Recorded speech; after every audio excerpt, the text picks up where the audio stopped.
जमलेल्या माझ्या तमाम हिंदू बांधवांनो, भगिनींनो आणि माता,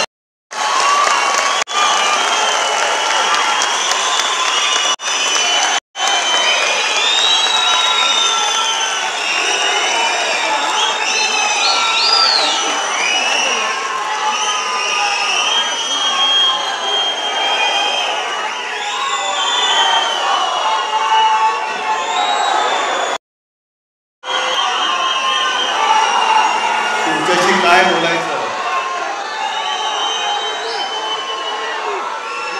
हा मला प्रश्न पडलाय.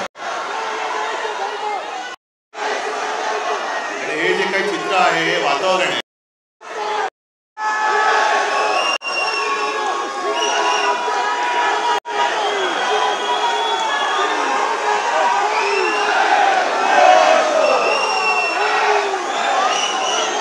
हे वातावरण मला नाही वाटत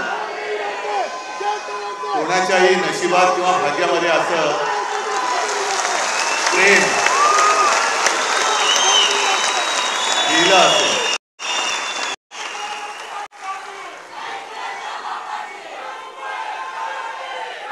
आता ती माझी पुण्याई नाही, ही माझ्या पूर्वजांची पुण्याई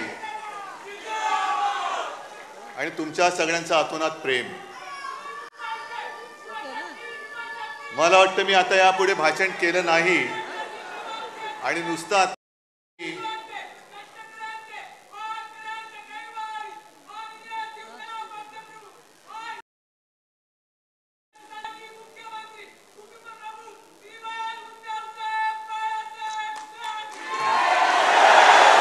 हा जयघोष जरी नुसता टीव्हीवरती आपल्या विरोधकांनी पाहिला तरी त्यांचे नॅपकिनसह सगळे कपडे ओले होतील.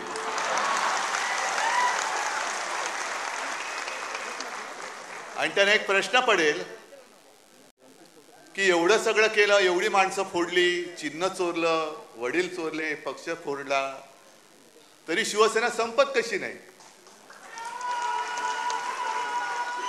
हा उद्धव ठाकरे संपत कसा नाही?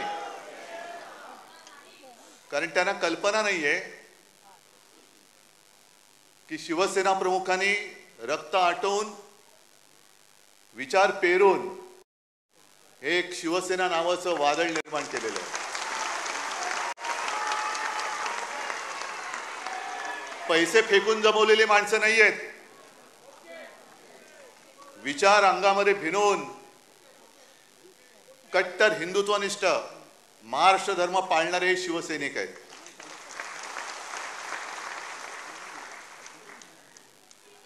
आणि मी पहिल्या प्रथम तुम्हाला सगळ्यांना वर्धापन दिनाच्या शुभेच्छा देतो. 59 वर्ष झाली हे हा जल्लोष पाहून कोणाचा विश्वास बसणार नाही. कारण शिवसेना आज सुद्धा तरुणच आहे आणि नेहमी शिवसेना ही तरुणच राहणार आहे. जो उल्लेख संजय राऊत आपण केला, पहिला मेळावा हा शिवतीर्थावरती झाला होता.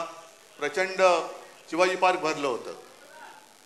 म्हणजे आता जे काय म्हणजे पैसा फेको तमाशा देखो असं आता होणार आहे तिकडे, चोरांचा बाजार, तसं तेव्हा काहीच नव्हतं. म्हणजे तुम्हाला सगळ्यांना कल्पना आहे की काही जणांनी शिवसेना प्रमुखांना सांगितलेलं की एकदम शिवाजी पार्कात सभा घेण्याचा मूर्खपणा करू नका, पहिला एक हॉल घ्या, मग एक मैदान घ्या, मग हळूहळू टप्प्याने शिवाजी पार्क.